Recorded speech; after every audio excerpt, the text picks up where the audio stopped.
ورجعنا تاني لفيديوهات التوقعات، الفيديوهات المفضلة بالنسبة لي، فيديوهات اللوز والعسل جدا والجميلة جدا بالنسبة لي والمفضلة بالنسبة لي. المرة دي فيديوهات توقعات دور 16 من كأس العالم، بعد ما توقعنا المجموعات وتوقعنا المتأهلين من المجموعات، والحمد لله الحمد لله تقريبا معظمهم 90% منهم غلط، يعني حاجات اصلا ما تحصلش. انا هعمل كده فيديو كبير، فيديو كده معين كده عن المجموعات كلها بتاعت كأس العالم، يعني ملخص المجموعات بتاعت كاس العالم دي، وقد ايه ان كاس العالم ده حرفيا مجنون. مجموعات كاس العالم فعلا كاس عالم مجنون. بس خلينا النهارده في الفيديو بتاعنا، بس قبل ما نخش الفيديو يا شباب، لو لسه على الاشتراك انزل على الاشتراك وفعل زر الجرس عشان يوصلك كل جديد. بسم الله الرحمن الرحيم، نخش على اول ماتش الارجنتين واستراليا. ماتش الارجنتين استراليا، لو استراليا عملتها، لو استراليا عملتها يا جدعان، لو استراليا عملتها. استراليا مش تعملها، استراليا مش تعملها، انا عارف ان استراليا مش تعملها، بس استراليا لما اتفرجت عليها في المجموعه، استراليا رخمه قوي، رخمه يعني قدام تونس، رخمه قدام الدنمارك، والماتش الوحيد اللي كانت ممكن تكون رخمه فيه بنسبه اقل بكتير جدا طبعا قدام فرنسا، لان دي فرنسا فده طبيعي، فاهم. بس استراليا رخمه جدا بالذات دفاعيا.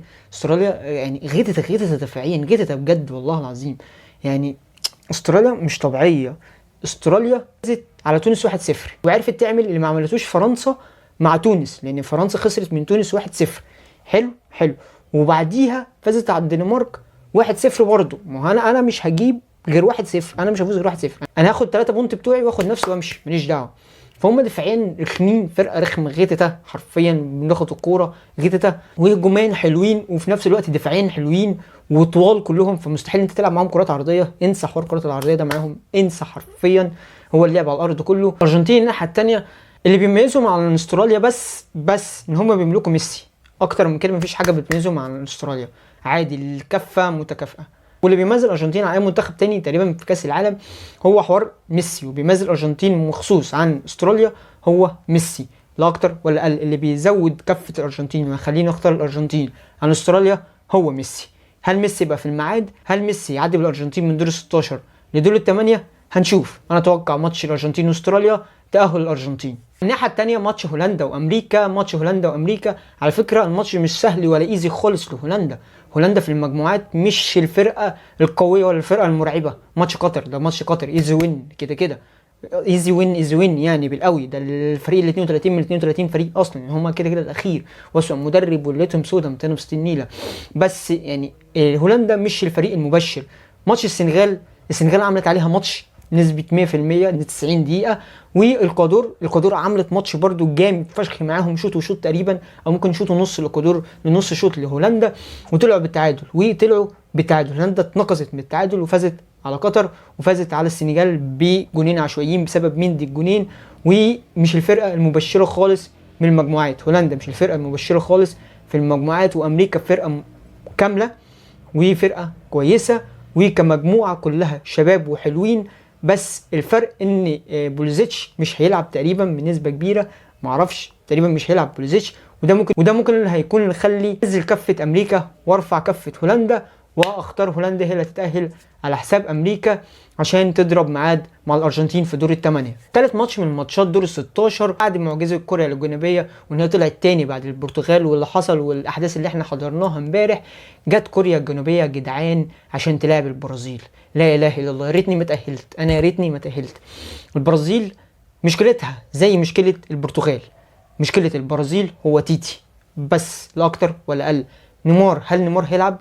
هل نيمار هيلحق دور ال16 ولا هيلحق من دور الثمانيه لو تاهلوا من دور ال16؟ هل نيمار هيلحق؟ لو نيمار لحق الدنيا هتختلف بنسبه 90% وهتروح الكفه ناحيه البرازيل. ما اعتقدش ان كوريا هتكمل اكتر من كده. كوريا للاسف كانها مجموعه وكل حاجه كويسه، بس كوريا دفاعيا مش مبشره للخير، بمقابل فرقه هجوميه متكتله بالنجوم زي البرازيل فوق العشرة، فعلا فراوده وفعلا فوق العشرة، هجوم ونجوم كمان وكلهم فينيشر وكلهم جامدين، مقابل خط دفاع سيء جدا لكوريا. عشان كده ده اللي هيخليني اخلي كفه البرازيل تعلى عن كوريا، واختار البرازيل تصعد على حساب كوريا لدور الثمانيه. الناحيه الثانيه في كرواتيا واليابان. اليابان بعد المعجزه الخياليه، بعد جهد، هي معجزه بعد جهد، بس المهم ان هي معجزه حرفيا في عالم كره القدم. بعد جهد بس هي معجزه اللي عملتها، وصعدت اول في مجموعه فيها اسبانيا والمانيا، وخدت المركز الاول بعد فوزين على اتقل فرقتين في المجموعه، ويمكن من اتقل الفرق الموجوده في كاس العالم. المانيا واسبانيا فازت عليهم الاثنين بعد رومونتادا، كانت خسرانه واحد وتقلب النتيجه ل2-1. في تخسر من كوستاريكا، حاجه في منتهى الهبل والعبط اصلا.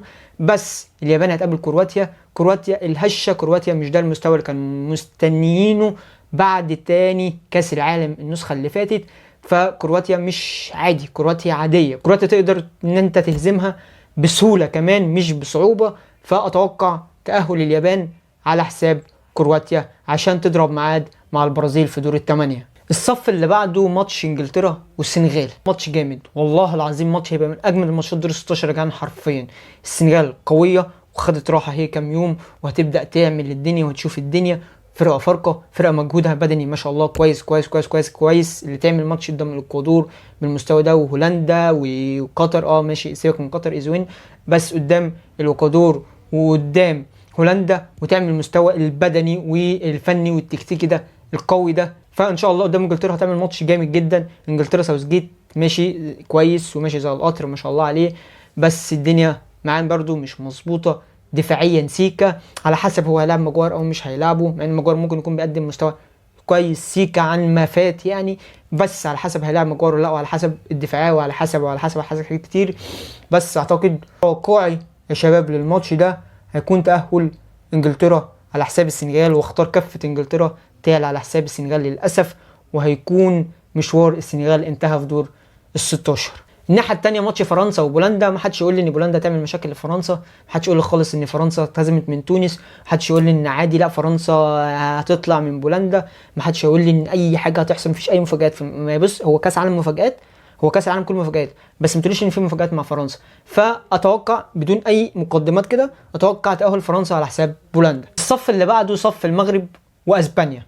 الصف اللي بعده المغرب بعد اول في المجموعه فيها بلجيكا وفيها كرواتيا وفيها كندا، سيبك من كندا، فيها بلجيكا وفيها كرواتيا. بلجيكا المصنف الثاني عالميا والمركز الثالث في نسخة كاس العالم اللي فات 2018.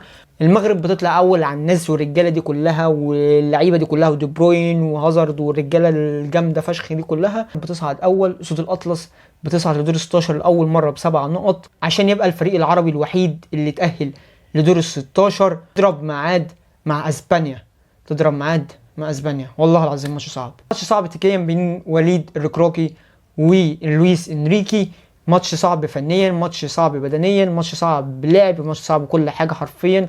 هجوم هنا حلو، هجوم هنا حلو، دفاع هنا حلو، دفاع هنا حلو، خط نص هنا حلو، خط نص هنا حلو قوي قوي قوي، وهنا حلو قوي قوي. فالدنيا صعبه صعبه صعبه، بس للاسف ويا خساره والوداع للحلم اللي احنا كنا مستنيينه، ان انا هتوقع وهختار كفه اسبانيا تعلى على حساب المغرب للاسف، واسبانيا تتاهل على حساب المغرب لدور الثمانيه. الناحيه الثانيه يا رجاله في ايه؟ في البرتغال وسويسرا. اخر مواجهه ما بين البرتغال وسويسرا كريستيانو مسجل هاتريك. كريستيانو الادوار الاقصائيه بيبقى غير، حتى لو مستواه متدني وحتى لو مستواه مش اللي هو اكيد اللي احنا متعودين عليه، ونفسيا ودماغيا وفكريا الدنيا مش مظبوطه مع كريستيانو، بس كريستيانو بيتغير برشا في الادوار الاقصائيه. اتحول يا رجال على رأي الشوالي، وهيتحول يا رجال ان شاء الله عشان يتأهل البرتغال على حساب سويسرا. هي مشكلتهم سانتوس زي مشكلة البرازيل تيتي. سانتوس شوية سيكا ميكانيكي على بتاع سباحة، راجل ملوش دعوه بالكورة اصلا يعني، على سيكا حلاق.